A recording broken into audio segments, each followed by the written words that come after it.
They may call me the prophet, but in my life outside of the business of esports, I have worked on the investment side of the table for the better part of the last 2 decades. The single fastest growing area of gaming and esports is gambling. It's booming right now. You don't need to be a prophet like me to see that. However, as an investor, I've stayed away from gambling and betting companies because of the reputational risk and often shady nature of the companies involved. This was true until now. I've recently bought stock in a new public company called Esports Entertainment Group, or EEG, which is focused on esports and gambling. The big difference that changed my mind is that EEG is a public company, NASDAQ listed, and fully regulated, focused on esports betting. The regulatory and audit requirements of a public company are key in my mind to provide the needed transparency for players, bettors, and investors. I had an opportunity to host the CEO of EEG on this podcast a couple of months ago, and I was very impressed by his vision for the company. We've stayed in touch, and I'm delighted to announce that they've accepted to become a sponsor of the podcast. If you're a family office, institutional investor, or investor of any kind, really, Esports Entertainment Group, ticker symbol GAMBLE, GMBL, might be one of the best ways to get exposure to the esports betting space and gaming in general. Make sure to check them out at esportsentertainmentgroup.com. Having said that, I need to make sure to state that this is only my opinion. I'm not an investment advisor or selling stock in the company. Please make sure you do your own research and seek advice from a licensed professional if you're looking to invest in the field. From the keyboard to the boardroom, this is the Business of Esports podcast. I am Paul Dowalibi. I'm joined today by my friend and co-host, William Collis. For those of you who are new to the podcast, welcome to the official podcast of esports.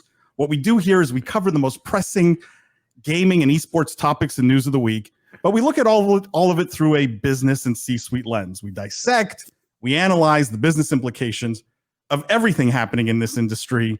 For our regular listeners, thank you guys so much for tuning in every week. This is episode 100. William, can you believe that? We made it. We made it to 3 digits. And in fairness, it's actually probably not episode 100. We've done more than 100 episodes. Yeah, in the official count, this is episode 100. So on a technicality, it's a big deal. It's like what, the Gregorian calendar or something. Like technically it's a new millennium, but we might have skipped a couple in there. So like really special thank you guys to those who have been with us from the beginning. Those of you who maybe just found the podcast recently, all the love we get, all the 5 stars and the ratings and reviews and messages and things, we really appreciate it. I got a message from someone actually just yesterday saying he just found it and he binged all like 99 episodes in the last week. We get a lot of those, which is yeah. A, so flattering, and B, thank you for putting up with my kids screaming in the background in the early episodes. It's actually pretty terrible. Those early days. Production quality has come a long way since Paul and I met and decided, hey, we like video games and business. We should do a podcast. So. Now, having said that, William, we did say we were going to do something big for our 100th episode, right? We did, because we do have marketing in our hearts. So yeah. Yes. And being a business podcast, we sort of have to follow through on that, right? Like we can't say we're just going to do something big, and well, we could, I guess. That might be good marketing. Sometimes that works very well right, for businesses, right, totally, not for us. Yeah. But no, so the plan, guys, for those listening and watching is we don't want to just go normal big. Right. The plan is to have a month-long celebration, essentially, of our 100th episode. Every week, we're going to have a huge guest, way bigger than our normal guests that we get on the show. And not only that, every single week, we're going to do a giveaway to thank our listeners, our hardcore fans, the people who love the show, who love the live stream, who tune in every week. We want to show you guys some love. We're going to do a giveaway. We're going to put the details on our social this week. So when you listen to this, it'll probably be up. But we're going to give away some cool stuff. Yeah, it's coming. Signed by the prophet, signed by the professor. You guys are going to get hopefully excited about some of the things we're going to give away. I was just thinking, unless copies of William's book. Yeah, it's not just copies of my book. That was going to be the running joke. It would just be copies of the book. Just giving away hundreds of copies of William's book. They're in a warehouse somewhere. No, the book is done well. They're not in a warehouse. Well, there hopefully are still some in a warehouse somewhere. But yeah, but to kick it off. I mean, we had to start big, right? We said we're going to do a whole month of huge. We have someone huge today on the show. Okay, this is none of. Did I call in on the wrong day? Pete, just go with us for a second here. Yeah, let us do the drum roll for you. Sorry, as you were, Paul. Sorry. Yeah. None other than Pete Hines. This is the most humble intro ever. I'm embarrassed to even say it. The Senior Vice President of Global Marketing and Communications at Bethesda Softworks. In 2 weeks, he's going to hit his 21st anniversary at the company. So he's a boomer in the gaming world. I guess we all are on this show. Yeah. But welcome, Pete. Welcome to the Business of Esports podcast. Thank you guys very much for having me. Congrats on 100 episodes. That's amazing that you've hit that milestone. And so congrats to you both on 100 or whatever the actual number is, 10, whatever. Who's counting, really? Who's counting? Look, I think at some point we'll go back. We'll follow the Fallout numbering strategy. At some point we'll just start putting years. Just jump around. Like honestly, there's no real rhyme or reason. Like the next one could be like 406, and then you go back. Like is anybody keeping track anymore? Really? I was trying to lobby Paul that we should number the episodes like Xboxes. Like we should just be like, it's S now. The next episode is S. It's just so like the next 10 episodes are all just called episode X. Like, wait, is this the X from last week or this week? Which X is this one? Because then you can celebrate as much as you want. Every episode can be huge, right? The strategy drive. Exactly. Yeah. Pete, no, for those of you who like the two people in the entire gaming industry who maybe don't know you, could you tell our listeners a little bit about yourself, how you got to Bethesda, how you got into maybe gaming in general? Just a bit sort of your path into the industry. Sure. I am a graduate of Wake Forest University. Go Deeks. I got my MBA from George Mason University. I spent a few years early on doing PR, comms, marketing for a couple of different nonprofits, including the American College of Cardiology and the American Association of Blood Banks. I did on the side while also going to MBA school back when the internet was becoming a thing and video game sites started to pop up, started working as a video game journalist, a writer. I would review video games and interview folks for a couple of years on a site called the Adrenaline Vault. Don't look for it. It's not around anymore. And I had the opportunity to combine my many jobs into one back in 1999 when I joined Bethesda Softworks as their director of marketing and PR. And 21 years later, they still haven't gotten rid of me. So have they been trying, Pete?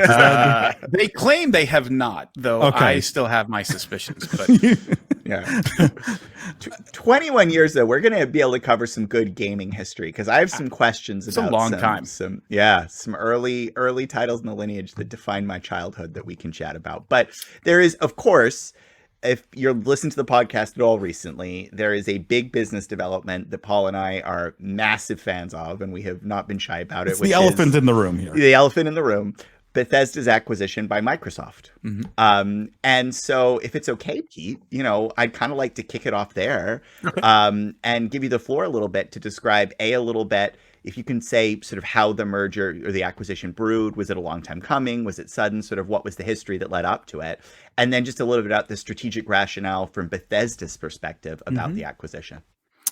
I probably won't get into specifics on how long it was in the works, but obviously suffice to say, we have worked closely with Microsoft for pretty much my entire time at Bethesda. It's a company we know well.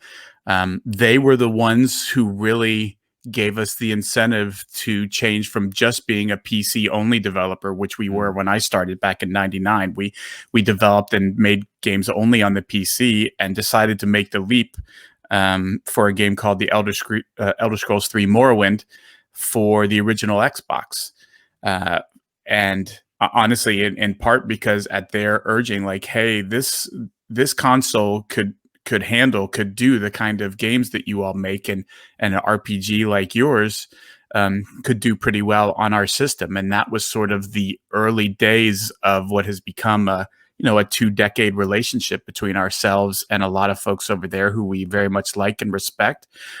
Chief amongst them, obviously, being Phil Spencer, in terms of his vision, how he sees the future of Microsoft, how we fit in that future, and how this acquisition can lead to a future for both of us that is sort of win-win-win, in that we get support and resources that allow us to make even bigger and better games with their help. If I've worked as a publisher who is a third-party publisher, and developers who have all had to be third-party developers for a very long time. The opportunity to join somebody and essentially be treated as a first-party developer and publisher is pretty darn appealing in terms of access to resources, or the conversations you get to have, not just in like, well, what do you need to make your game better, but like from a console support standpoint, from a systems level standpoint, are there things you need us to do? And again, we've been in this industry a long time, and so we hear the stories behind the scene about first party games that get certain features or special support from a Sony or a Microsoft, Nintendo, to allow a first party game to do something particular. And you talk to our developers, that's pretty appealing. I think it's great for Microsoft as well, because I think we bring a lot of additional pedigree to an already very strong lineup and stable of developers. Look, I believe in walking softly and carrying a big stick, but I've been doing this for a long time. Like, hey, we're a pretty good catch. Like, we make a lot of really good games. We've made a lot of Game of the Year stuff and bestseller stuff, and in a variety of different genres. And if I take my Bethesda hat off for a minute, we're a pretty good get. And I think we ultimately make them better as a company to be a part of what they're doing. And the other win is, I think this will ultimately be a win for fans and for gamers, because at the end of the day, the thing that we have always believed first and foremost is, look, making games is a pain in the ass. It's hard. It's a lot of work over a lot of years. And a lot of people spend big chunks of their lives working on these games. And we spend a lot of money making them. And at the end of the day, we want as many people as possible to be able to play what it is we make. And Microsoft is very much in the same camp of, we want to help you get your games to the widest audience possible.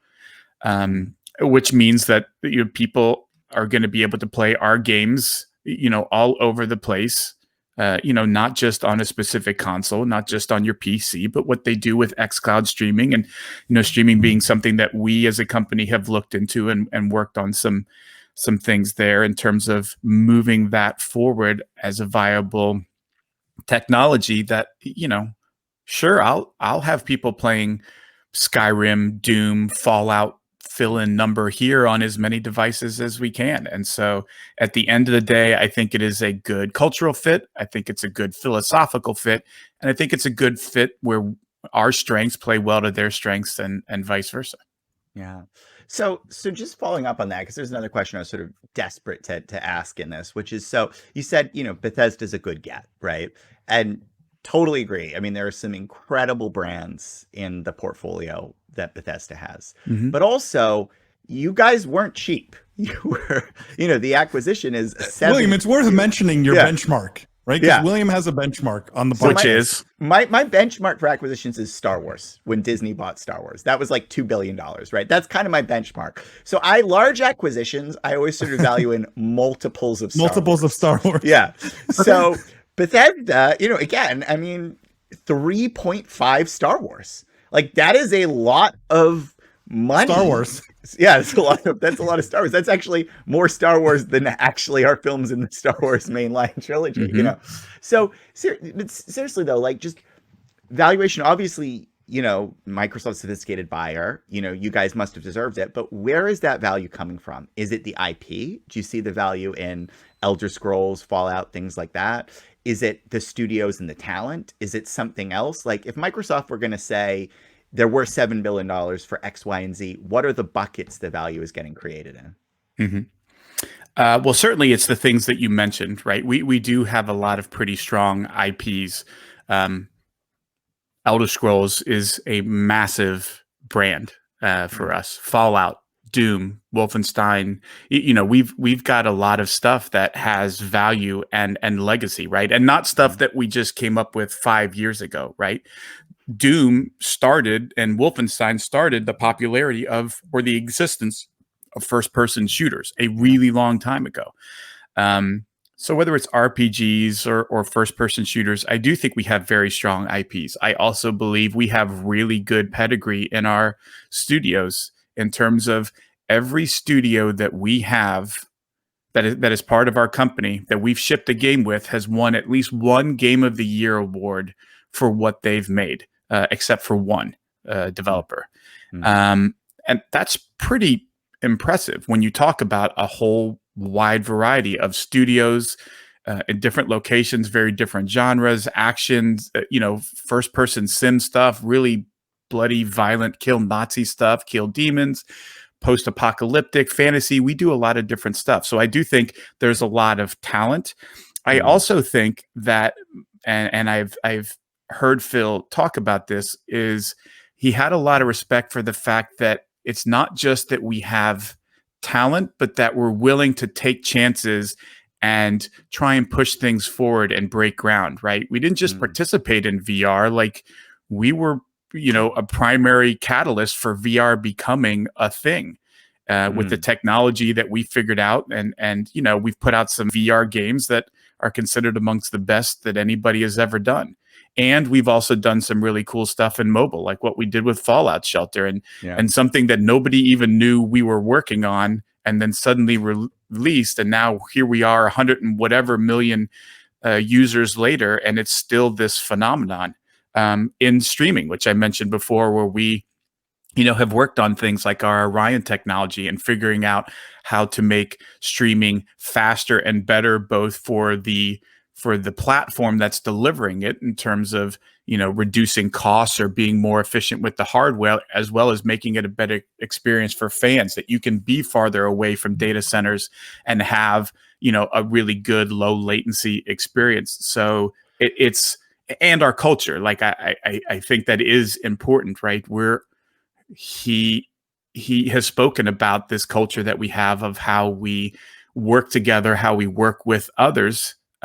Look, there's a lot of ways to make money in business. I think the right way to do it is trying as much as possible to be transparent, to communicate, to build and collaborate with your communities, to do things in a way that if somebody pulled back the curtain and said, "Hey, what are you doing?" that we would feel like there's nothing that we have to hide or be ashamed about. I think we go about things the right way. We turn square corners.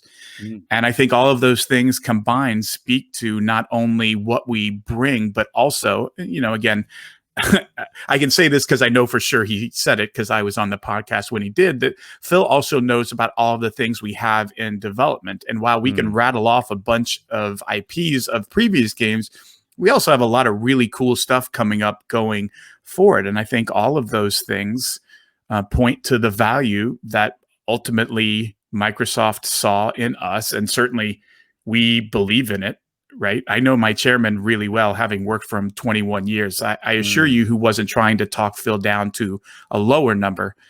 So, you know, we believe in the value that we bring. We think, you know, yeah, if that's our barometers, yeah, we're worth 3.5 Star Wars. I would love to go back and tell 18-year-old me that one day you're going to work for a company and help build it out of, you know, very humble beginnings into 3.5 Star Wars franchises, just to see the look on my face. That's a pretty cool way of looking at it, William. I like that. It's kind of insane, right? Look, being in the company must be even more insane to hear, but like even as an outsider, it's a huge number. Yeah. And believe me, the nerd in me squeals a little bit inside when I hear that. Like, come on, that's pretty damn cool. But it's funny because I did this exercise actually with my class. So I'm teaching a class on esports and business of esports, and the exercise I did was, can we get to a number that sort of estimates what the lifetime value of an Xbox Game Pass subscriber is, right? And based on that number, how many Game Pass subscribers would Microsoft need to add to essentially justify a Bethesda acquisition? And you realize the number is not that large. Like, it's literally just a few million subscribers that you need to add that over their lifetime, come to that $7.5 billion kind of value. How important was sort of the Game Pass element, which William and I have been huge fans of in terms of a product from Microsoft? And it was recently announced that I think most of your properties will be part of the Game Pass offering. And that Starfield was going to be on Game Pass at launch day one, which is pretty incredible. Incredible. Actually, I'm not aware of another, and could be wrong, I'm not aware of another time a major IP like that has launched on Game Pass, right? I think this is a first moment. Was there? Well, I mean, Microsoft has done it pretty consistently. Halo will be day one. That's the last Gears of War was. That's a pretty long-standing. But yeah, it's certainly a big deal. And the interesting thing about it, Paul, is that something like that even changes, I would assume, because I don't know, because it's not my job to figure out what the lifetime value is of a Game Pass person. They have people for that. But I would imagine we probably change that formula in some way, right? When you start adding in things like Starfield or whatever other future titles that we have, well, we're probably making a pretty good argument to stick around longer, not churn out of your subscription. And if we're helping your retention and so forth, like we're probably having some impact either on how many people are signing up or how long they're sticking around. If, well, I just got Starfield and I guess I should stick around because this next Bethesda thing is coming X period of time down the road and I want to play that too. And so certainly for Microsoft, I don't think there's any question. Like, you don't need me to tell you, Game Pass is a big deal for them and they are absolutely crushing it. And this is only going to help them do even better, I would assume, once the deal closes and we can really start moving forward working together. So I have to ask, because you're touching on all of our kind of hot button topics. So Games Pass, obviously, we're huge fans of. One thing I think Paul and I are maybe less bullish on today is the state of game streaming services. And I think part of that is maybe some of these have come to market before they were fully ready, or they've come to market with promises that the technology didn't necessarily deliver on. I think Stadia and negative latency is a good example of that. But my question for you is, it seems like you're really big on game, which I'm almost surprised by. What's driving the passion for game streaming game streaming services? And more importantly, do you think that enables a different class of game than Bethesda has been able to build in the past? Good question. I'll try and take it in two parts.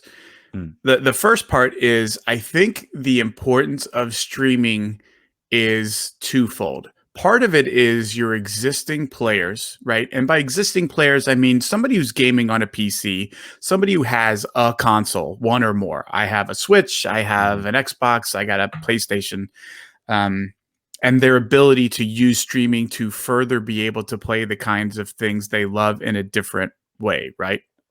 I can play game X or Y while I'm at lunch instead of not being able to play it because I don't have my Xbox or PlayStation. It is also tremendous value in any number of ways and places in expanding the market to people who previously, like, they don't know what Doom Eternal is because all I play on is this, and Doom Eternal isn't available for this. So I'm not really checked in on Doom Eternal or like the Elder Scrolls or Wolfenstein because those things don't show up on my phone. But if streaming brings all of those kinds of experiences, obviously not just ours, all of them, to a bunch of people who previously, like, I don't have X $100 to drop down on a console up front. I can't build a gaming PC. There are large underserved markets for those kind of things. but it turns out lots of people got a phone. And if you figure out how to take something and suddenly stream a much richer experience to those folks than they were previously used to, well, maybe Angry Birds isn't the top, or Clash Royale or whatever it is, isn't as far as they're going to go. Like, oh, I'll start playing these other things. I mean, we've seen that with Fortnite, right? Fortnite didn't become a global phenomenon just because it's super popular on PC, Xbox, and PlayStation and Switch. It's massive on phones. And so I think that sort of highlights, hey, there's a lot of people who will play something that you would normally only think about as a console game if you can get it to me in other ways. And streaming certainly is one of those ways. And is international a factor there as well? Like, that's one of the big things I've wondered about for streaming services. In particular, it is, yes. Where you have places like Russia, India, places with massive phone penetration and huge amounts of gaming on phones, but the penetration of consoles in some of those markets, like it might as well be zero in some places where you can get those games on a phone. Suddenly you're changing that dynamic of what is the potential size of an audience for a really good role-playing game, whatever. So gentle pivot here then, and Pete, to sort of a topic that's a little more germane to the name of our podcast, which is esports. Because I kind of want to cue off on something you're saying that's really interesting. So you're sort of saying, look, like, mobile, just because of the accessibility of mobile, right? And what it does in terms of incremental demographics, because a big theme of what you've said, whether it's Game Pass or the acquisition, was you want to get your games in front of as many people, right? So mobile, incredible vehicle to do that. Understand the value of that through streaming services. Here's the thing though, esports as a category of game has become, I think, a very intensive experience. It's a very lean forward experience. And to date, we really haven't seen it cross over well into mobile. There are exceptions like Hearthstone, and hopefully at some point Magic Arena and things like that will come out for the phone. But in general, it seems like that class of highly intensive experience doesn't make it to phone well today. Is that a structural truth based on just the nature of the game and the intensity of it? Just like I wouldn't play professional soccer without putting on cleats. I'm going to need a PC if I want to play, X esport. Or is it just, in your view, a state of where we are as an industry that esports are newer and therefore we haven't figured out how to cross them over into a medium like mobile? It's probably some combination of those, William. I mean, I can't say for certain. I certainly don't consider myself an esports expert by any stretch. But I think it's probably a combination of those things. But again, I think what's really interesting is as the type of games you see on mobile changes, does the prevalence of mobile esports stuff also change? Right? When you're getting more, like, you no longer think about it as a PC game or a console game or a mobile game. It's just a game. And it runs on something that has a screen, which is essentially what streaming is ultimately trying to get you to. Right? I'm not saying it'll run on you just plug a CRT in and suddenly it plays anything. But, eventually the idea is streaming doesn't really require a whole lot more than just, look, we're doing all the rendering and the process and everything in the cloud. I don't need your phone to do anything other than render the thing that I'm sending to you. And so I think as the games get more sophisticated, and you start to see more things that you might be looking at more things that are on a mobile that are also a popular esport. Part of it also, William, I wonder if it's just sort of a skill level and a control thing, right? In terms of like people, I watch esports with my boys. Like Overwatch League is one that we like to watch. And part of that is just like a skill thing, right? With what they're able to do. Well, it's a little tougher to show that off of a phone where, like, I don't know how you're doing what the people I watch on Overwatch League are doing when you're on a phone with, do you know what I mean? Like, I don't, if William, if you were like, hey, I'm going to play Overwatch on a phone, I would only be compelled to watch that because of the train wreck that was going to happen. Like, I can't wait to see how you're going to control your character and use all your abilities and ult while also paying attention to what's going on a screen this big. Like, that sounds like a garbage barge, and I'm in because I want to watch the. It's funny you say that, like, because I wrote a blog post like 2-3 years ago where I said this is one of the failures of mobile esports. Right. That's why it doesn't really make sense. But I want to take a twist on the esports thing, because Bethesda arguably and has IP that existed virtually at the beginning of esports, right? Like the Quake. first game I played competitively was Quake, right? And that I played for money was Quake 3. And it seems that that's no longer, or it feels like it's no longer part of the Bethesda strategy. Like, how important is esports and that those potentially very successful competitive titles, like how important are they to the future of the business? How much time's being spent sort of talking about those things? It's a good question. I would say that it is when and where it makes sense. So, for example, we still have a Quake professional league, right? We're not trying to broadcast it on ESPN or ask for $50 million franchise fees or whatever, but we still have a competitive thing. It runs year round. We have the world championships at QuakeCon like we always have. I think it is. I think it's important to us, but only where it makes sense and only where we think it's a natural fit. In other words, we don't view esports as, okay, for every game we are designing, we have to think about the esports aspect. Like, at the end of the day, Paul, we're a video game company, and what we're interested in is making kick-ass games that don't feel like something you could get anywhere else. Fair. Right? That's what I want to do. I want something, when you play Doom Eternal, I don't really care whether or not it's an esport thing or not. That is the best first-person shooter you're going to play this year, period, full stop. In terms of action and skill and intensity, it's the best. Is it a fit for esports? Like, I mean, we've done some stuff with battle mode, but it wasn't designed or intended to be like a breakthrough esports title. It was intended to be an awesome shooter. Fair, but like, Quake has the DNA that Doom doesn't in esports, right? And sure, as a Quake lover, and I will tell you, hardcore Quake lover, there's you really get hard him to shut up about how much you like Quake. Just say the word nail gun, and Paul's like, he doesn't immediately think of hanging pictures. He's like, no, it breaks my heart that it's not at the top of the esports heap where I believe it belongs, right? Like, that this is the epitome of skill-based first-person shooters, right? That this is what separates the men from the boys. Like, the Quake was the game that made skill in shooters a thing, right? And it breaks my heart that it doesn't occupy that place today. And I don't know. I guess my question is, I don't know if I have a question. It's more a complaint, but will it ever, right? Will it ever? I certainly think it could. Yeah.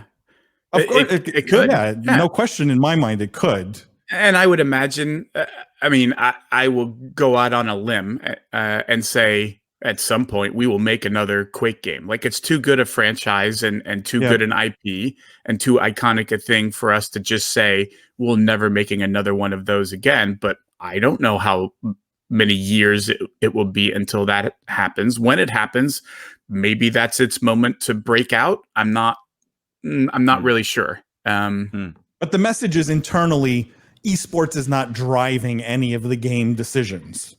I think that's fair to say.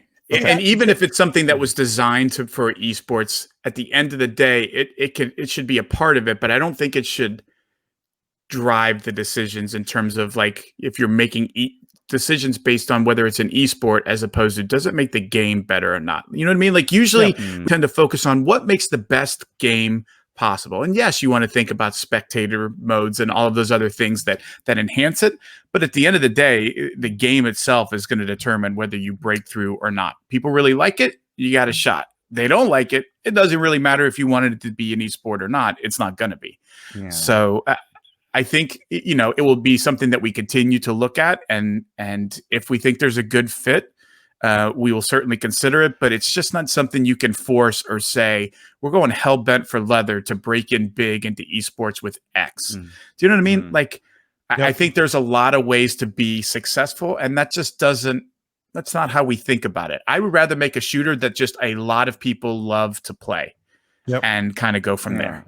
It does make me a little bit nervous, though, Pete, just because I do think the challenge for esports and what separates it is they have to fundamentally be monetized as spectator experiences, right? Because otherwise you can't have teams and sponsorships and franchises if you need them. I mean, that's up in the air, but all those things, fundamentally, they're an eyeball-driven experience. And, you know, I think one of the challenges that I think Overwatch has had, for example, is a character like Tracer, you know, who's the emblem of the league. Incredibly fun to play. Teleporting is awesome when you're in control and you remember where you were and you drop the waypoint and you blink in and out. But as a viewer, it's like watching football and the quarterback, you know, jumps into the end zone. Like, it's very tough. And so I would push back a little bit and say, I think there is actually a tension between designing games that are fun to play and games that are fun to watch. That's fair. Just like you would say there's a tension between games that are easy to play and games that have a high skill ceiling, right? And I think that's fair. One thing I think is a bit of a challenge in the industry today is we had to figure out that accessibility skill lever and get it to the right place over time. I still feel like that concept of watchability versus playability as a lever is something that's new and isn't being adopted. And I think it should, if that's the monetization model that people want to go down, right? But it sounds to me like you're sort of saying, no, we're actually happy monetizing the classic way, microtransactions, subscriptions. Well, but again, in my example, what the stuff that I'm talking about, none of which is applicable to esports anyway, so it doesn't matter. Do you know what I mean? Like, when we made Doom, it wasn't on the radar, so we just didn't spend much time. You know, we didn't spend an inordinate amount of time thinking about the esport aspect. Certainly, we think about the watchability aspect, but I just want to highlight, you can think about and focus on watchability without thinking about esports, right? Because you want a game that is fun to watch somebody else play, right? Whether it's Skyrim or Doom Eternal or whatever it is, like, you can think about, hey, how easy is this to process if you're not the one playing, and understanding what is this person doing on the screen? How do I follow and keep up with what they're doing, where they're going, what they're trying to accomplish? Like, that is a thing, regardless of whether it's an esport. But your point is valid, right? I've experienced the Tracer phenomenon of, what the hell did he just do? I've also experienced the phenomenon when I'm watching the DC Justice and I'm watching one of our players and he gets a couple of sweet kills, and then all of a sudden the camera switches to the other team, but I didn't notice, and I keep cheering, not realizing, oh wait, I'm cheering for the other team now because you switched teams and characters without telling me. And like, dude, this battle is frantic enough as it is, and trying to figure out what the hell is going on and whether or not we can get that one, you know, crucial kill to tip the scales. And now you're jumping back and forth between, like, you're making my head hurt. Dude, I'm old. I'm over 50. Like, there's only so much you can expect me to do at the end of the day to keep up if you're going to keep jumping around. So, you know what I mean? Like, I do empathize that. Yeah, that can be tough in terms of keeping up with who's doing what and what just happened. Yeah, I hear that. William, you had a great question on business lessons. I want to make sure we get to it. Oh, why don't you ask it then? I've asked a lot. I have so many things I want to ask you, Pete. I feel like I could, you know, bore you to death with my. But you should. No, I mean, she's great. Your job is an interesting one, because I think you get to be the mouthpiece for success and failure at the company, right? Over the years, and over 21 years, there's been both at Bethesda. Arguably, a lot more success than failure. You know, a lot of what we try and do with the podcast for our audience is like teachable lessons, literally things they could take away, maybe apply to their own business. I'm curious what you took away from the whole Fallout 76 experience, like the dealing with the sort of the initial outrage, the aftermath of it. I'm curious, that whole experience of Fallout 76 not living up to players' expectations. What would be the takeaways for our audience? Maybe any business lessons or anything they could apply in their own lives or businesses? It's not fun when people are yelling at you. Yeah. It's not fun when they're yelling specifically at you, not generally at you, meaning I work at the company. I mean, no, At I'm Pete yelling at Hines. you, Pete Hines. That is Yeah. not fun, I assure you. It is also one of those adversity doesn't build character, it reveals a thing. That is when, as a company, you find out what you're really about. And by the way, I should point out, and you're sort of alluding to this, Paul, which is, well, it's not my first rodeo and having a launch where things didn't go exactly according to plan.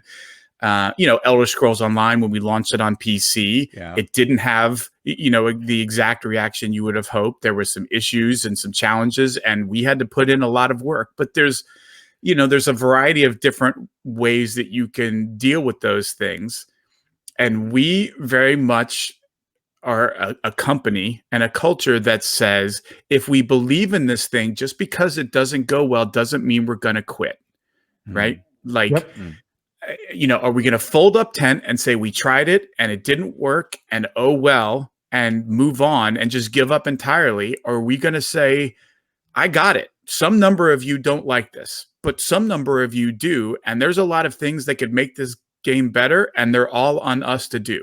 So that's what we're going to do. We're going to make the game better and make it as good as we know it can be.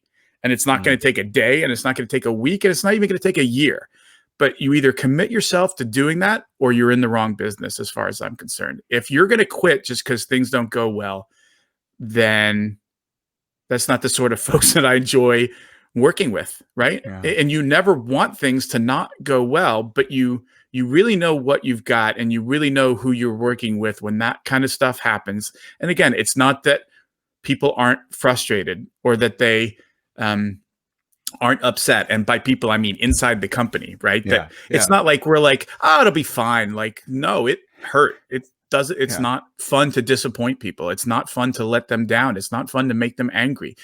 But we collectively said, we're still going to do this. Whatever it takes, we're going to make this work. And, I think it took until the Wastelanders launch earlier this year before people really went, okay, like, here we go. I got NPCs, I got meaningful dialogue, I got factions. Like, I have all the things that I really wanted in a Fallout game that weren't in this at launch. But hey, now you're on a track that I can really get into, and wrap my head around and enjoy. And there's nothing to it but hard work. That's it. You know what I mean? And and a lot of what I've gone through in my life that prepared me for that stuff was things like, I've played soccer since I was 5. It wasn't much longer after I started walking that my dad had me kicking a soccer ball. It's what I love to do. And a lot of what I learned from playing sports is what I apply to business, which is rarely, if ever, can you do it by yourself. You got to have a whole group of people working together with the same ideals and the same beliefs. And again, look, it takes skill, right? You can have the nicest people in the world. My dad is a wonderful man and a great human being, and you should never put him anywhere designing or programming a video game. He doesn't know what the hell he's doing, right? So it's not just nice people. You got to have talent. You got to have ability.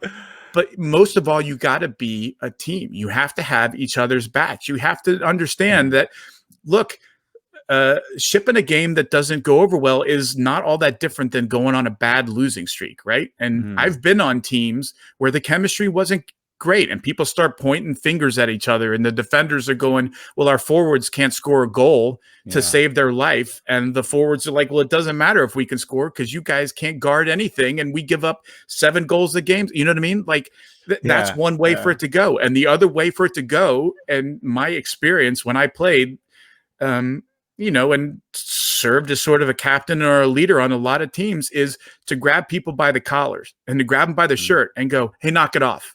We're going to do this. I didn't come out here and bust my ass so that we can get our asses handed to us and be embarrassed. I got some pride. And I think you have some pride too. And we're better than this. And we're going to figure out how to do it. And I think that's, as a company, kind of what our philosophy has been. That's why I've been at Bethesda as long as I had, because I found a lot of other people who thought and act in the same way, which is you don't quit when the going gets tough. The Fallout 76 was particularly surprising to me, the response to it most recently. And I'll give you the example, which actually sort of ties completely to exactly what you're saying. I watch Shroud, right, pretty frequently on Twitch, and Shroud, just I think like a week or two ago, started playing Fallout 76. Like he installed it, and I think he did a couple of streams where he was playing it, and I'm going, geez, this is weird. Like I thought this game was dead, right? Like I don't think there's that many players. And as I watched him play it, and I watched him sort of talk over it, he's going, oh wow, yeah, they fixed this. Oh yeah, they fixed this, right? Like he seemed content that a lot of things were addressed that he complained about earlier on. And I think what surprised me is, I stepped back and I asked myself, why did Bethesda bother fixing any of this, right? Like there can't be that many players for Fallout 76 anymore, I wouldn't think. Oh, right? You'd be sorely mistaken in that regard. But it's one of those things where it's very popular, or it was very popular to talk about that game sucks and nobody plays it because it's an easy thing to say.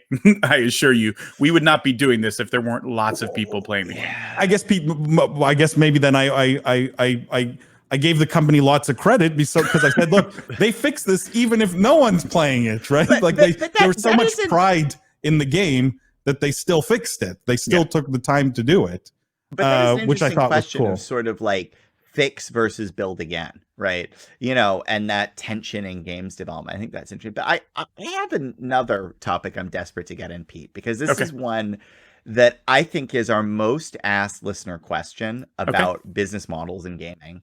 And I have to kind of lob this one over to you, and it's in-game advertising, right? Okay. And particularly because I think of, how I'll just come right out and say I'm a huge Elder Scrolls fan. I have been since Daggerfall, like if anyone remembers Dagger. I think that might have been from before your time, Daggerfall. It was. Yep. Yeah, because that would still be Interplay, right? I think when the franchise. No, it was still us, but it was 96. Yeah. So it predated me by a few.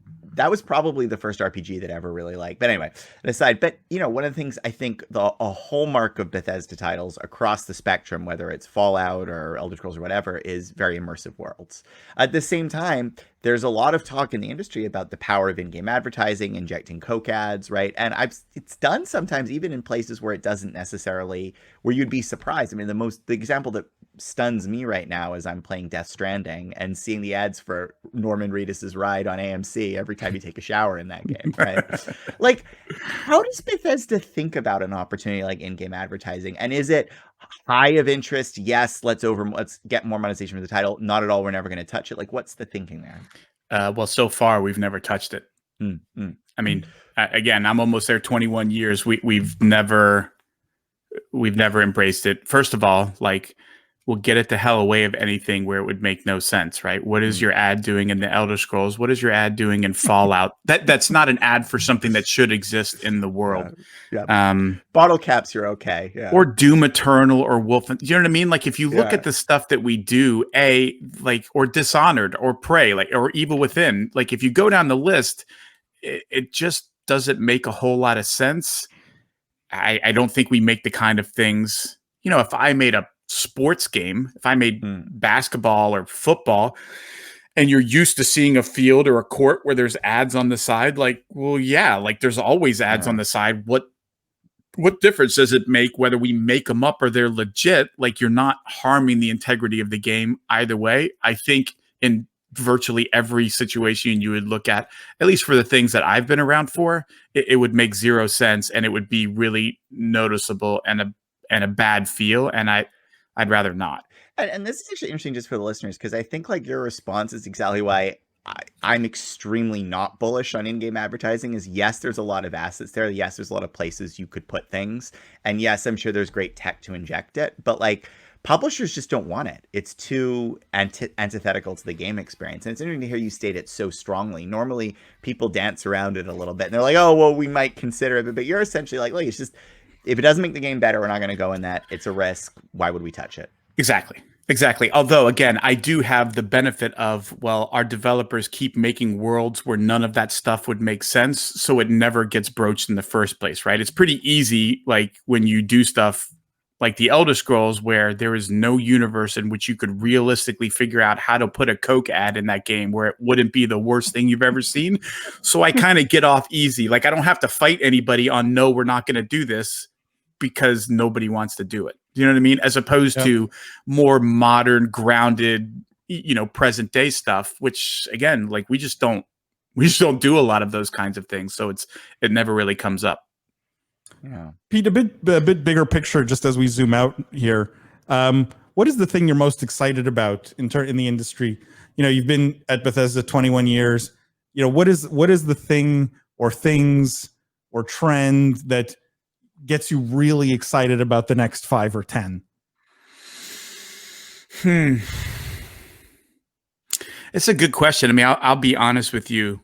The thing that always, this is going to sound like a really stupid, selfish answer, but whatever. What gets me most excited is the stuff that I see that we're doing. Right? Like it's not about is streaming going to be big or not big, or how big is VR, or is this technology or that technology going to be thing. Over my career, there is so much stuff that was nouveau, right? For a while, like I remember this phase where casual games for the Nintendo platform was the huge thing, right? Everybody was just spitting out, what games are we making for girls, or what are we doing for moms? And we need this whole casual gaming thing for this stuff. And we looked at that and like, no, thank you. That's not what we do. And then Facebook gaming was this huge phenomenon, and everybody's like, oh, Facebook games. And we were like, yeah, we're not doing that. That's not who we are, and that's not what we do. Like, we know who we are. We know the kind of stuff that we make. We find new ways to expand what that means and to sort of wade into new territories, right? It's not like we are known for a mobile game like Fallout Shelter, or anybody would have expected that from us. But I would think what they would expect is we're going to try some stuff, and we're going to do some things, and we're going to try zigging when other folks zag if we think we got a chance to do something unique or different. And so what I'm most excited about is the stuff that I see from our developers in terms of finding new ways to engage our players, to do things that are a little different. Look at something like Deathloop that we're doing. It's a PS5 exclusive with Sony.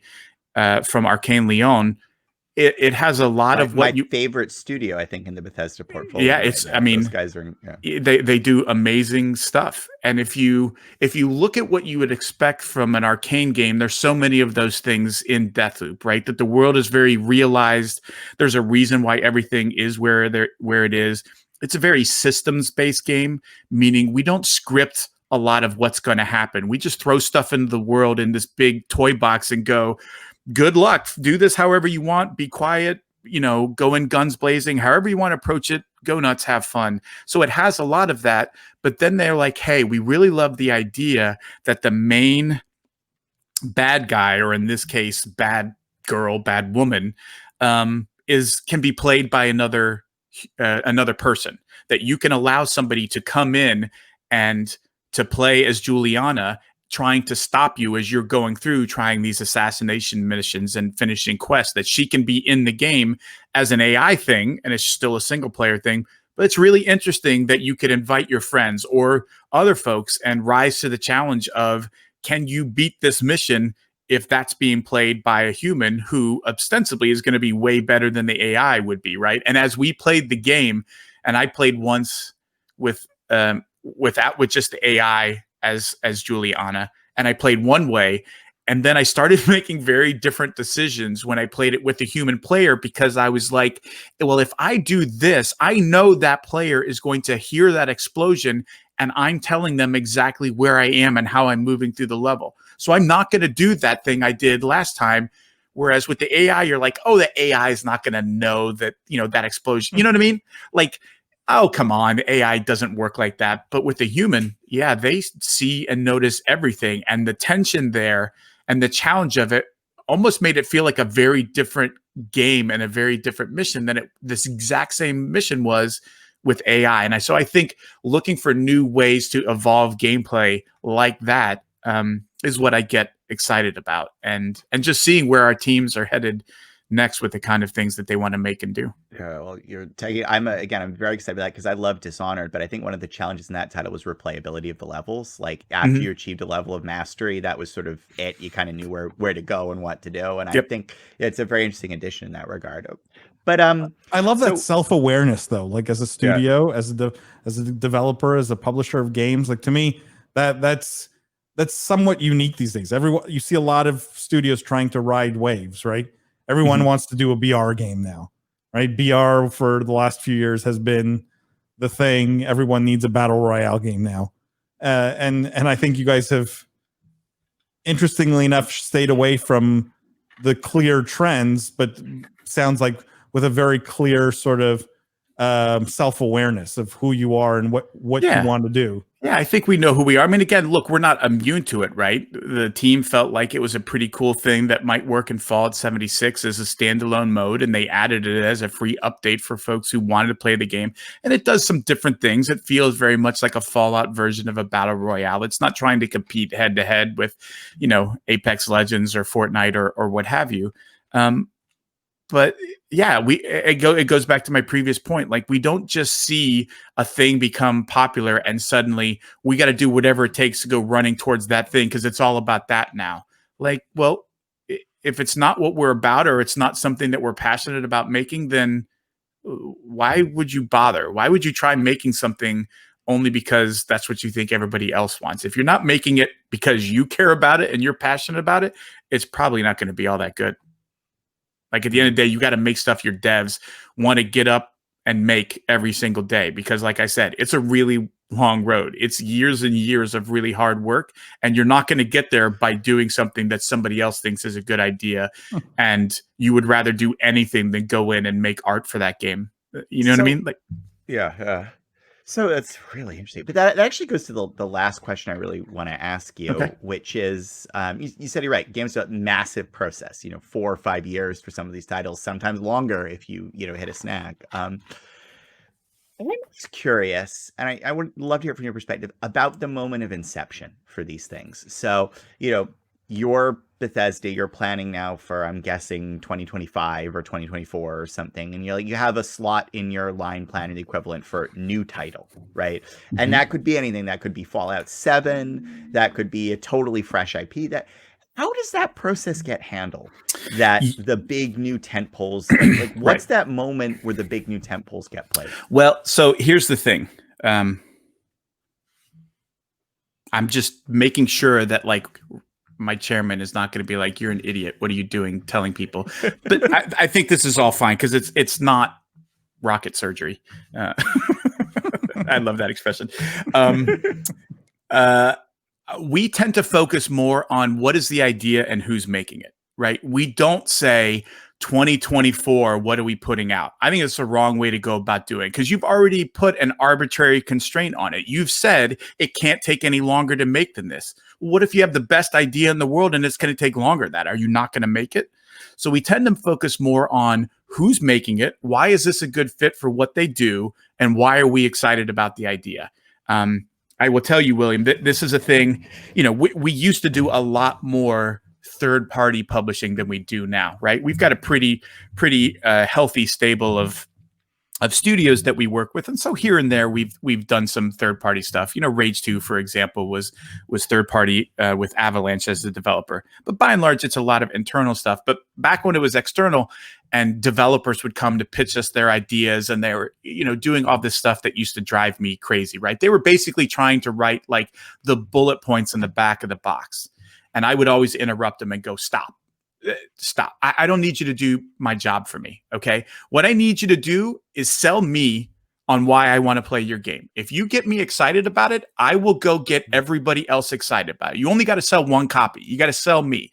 If you sell me on why I want to play your game, if you sell me on why it's fun and why it's cool, I'll figure out what the bullets are. I'll figure out the text. I'll figure out all that stuff. Don't write like what you think are the key buzzwords you think need to be on the back of the box, like multiplayer or co-op, or like it.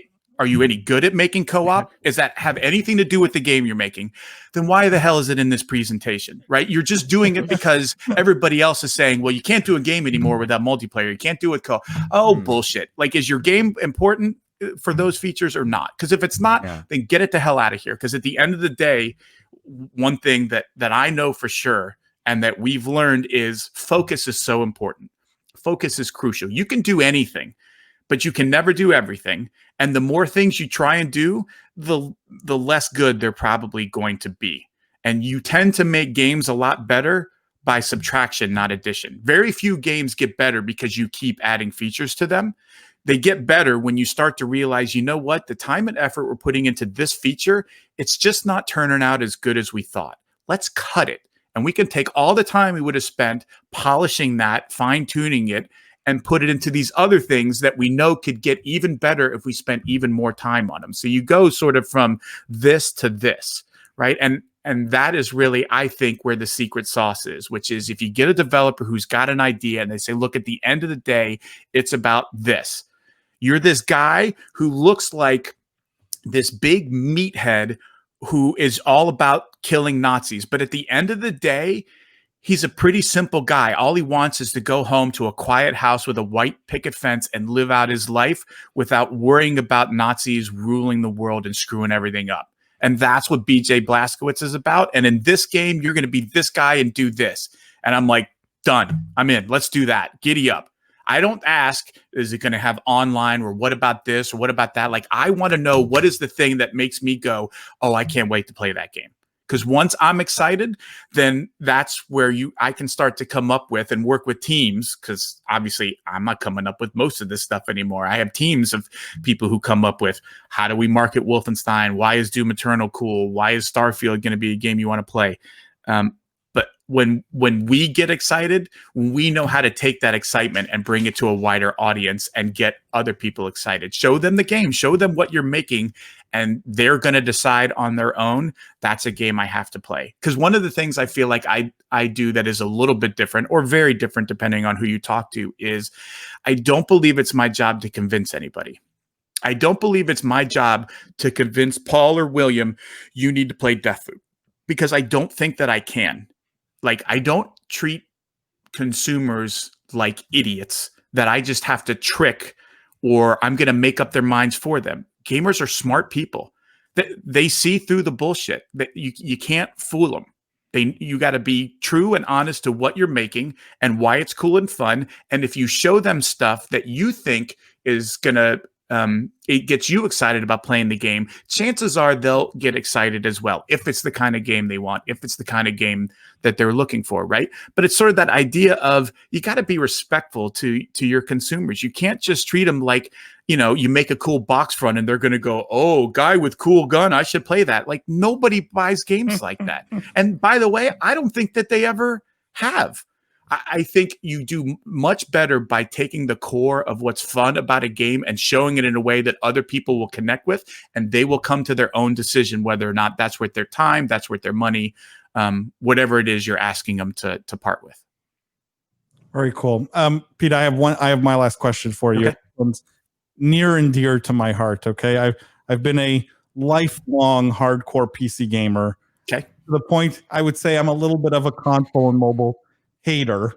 And as you know, that puts I would argue two companies have been sort of my sweethearts for the last 20 years, right?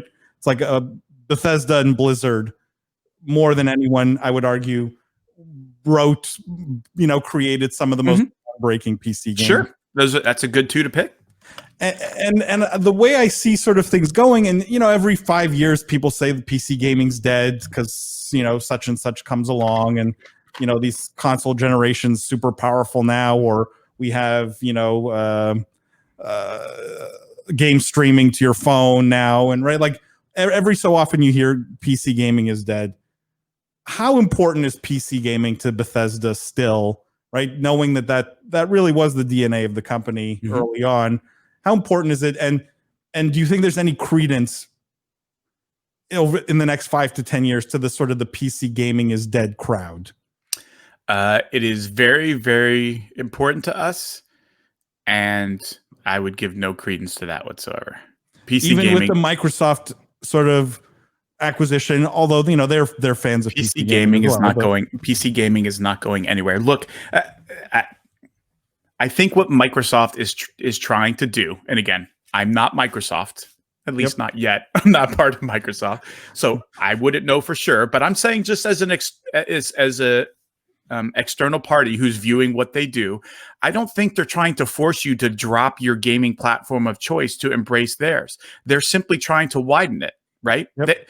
There's Game Pass is, hey, whatever it is, Xbox, PC, you can play stuff on this. Like, well, then PC gaming, how is it going anywhere? Because the stuff that's in Xbox Game Pass, I can play on my PC. So I don't think they're trying to get anybody to go away. I think they are simply trying to broaden it beyond what those platforms can already reach, right? They know how to reach the PC folks. They put games up on Steam. They make them available through Xbox Game Pass for PC. They're doing plenty to reach out to the PC gamer. I don't think it's going anywhere. It's always going through some amount of evolution. I mean, here's the perfect thing, Paul, which is, do you remember how long we went without Microsoft Flight Simulator?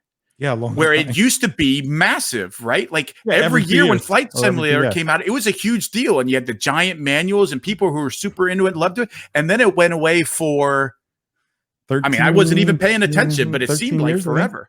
Yeah. And then all of a sudden it came back, explosive. People can't get enough of it, playing Flight Simulator left and right. Yep. So I think as a platform, it's probably doing just fine and is going to be doing it's doing way better than just fine. It's doing very well, and it's going to continue doing very well for a long time. Whether it's because, I mean, look, my kid is 17. He plays stuff on Xbox. He plays stuff on Xbox with me. He plays with his friends, but he loves playing PC games. So does my 21-year-old. He loves playing PC games. They love playing PC games together. They could play anything. You would think that they'd be prime candidates to be like the console generation where they only played on console. Nothing could be farther from the truth. They play on console. They play on PC. They play on their phones. They play on everything. And I think that's going to continue. Interesting. Pete, look, it's been such a pleasure having you. Is there anything you'd like to leave our audience with? Any thoughts? Any interesting sort of insight maybe into the future of Bethesda? Anything you want to plug? I know there's nothing to plug. You guys just got bought for. I mean, there's always something to plug, but that's not really my. That's not. No, it's not my style. No, I mean, first of all, again, thank you both for having me on for the 100th episode. It's an honor to join you. It's super fun talking to you. Congrats on all your success and all your future success. I think it's an exciting time for us at Bethesda. I've spent a lot of time internally talking to employees and giving my own perspective on this deal, why I think it's so good for us, why I'm so excited about it, why I'm so excited for the next chapter of Bethesda Softworks, because that's what this really is. It's us moving to a new chapter. And I think ultimately this will lead to an even better version of Bethesda than would have been possible had we stayed on the path that we were previously on. And I don't think there's really a limit to where or how high we could go working with Microsoft. So I'm super excited. I'm excited for our employees. I'm excited for our fans. And mostly I'm excited for the games that we're making and hopefully that both of you will be playing in the future. And as we show more, I hope you get even more excited. Yeah, I'm so excited. And just to say, Pete, I know it's probably not in development, just a gentle nudge. Fallout Tactics 2, it could happen, right? Let me just write that down real quick on the laundry list that I get from Twitter. I know, yeah. I'm just 10,000. Hey, you should make X. So let me just make a note of that real quick. Gears of War. We tried to get Strauss Zelnick to leak GTA 6 when he was on the podcast, but he would not. So we've given up on trying to. So does that mean you're not sure whether they're going to make a GTA 6? It's up in the air. The history is no guide to whether or not. Who knows? Who knows if they'll take the risk of making a GTA 6? It could all go horribly wrong for them. What if it only makes $3 trillion in the first week? They would be gutted. Yeah. No. It's heartbreaking. Pete, again, I just want to say thanks for having me on. It's been a lot of fun. Pete, it's been such a pleasure. Pete, look, and for our listeners, look, I don't even know how we're going to beat this. We're going to try to give you a month of really cool guests. Pete, you've set a bar that I don't know if anyone else is going to meet here. And for our listeners, please stay tuned for giveaway details every week again for the next 4 weeks. Thank you, Pete, for being on the podcast. William, thank you as always. For anyone listening, leave those 5-star ratings and reviews. Tell your friends about the podcast. Spread the word. That's how this has grown. We really appreciate you guys tuning in every week. And on that note, we will see you guys next week.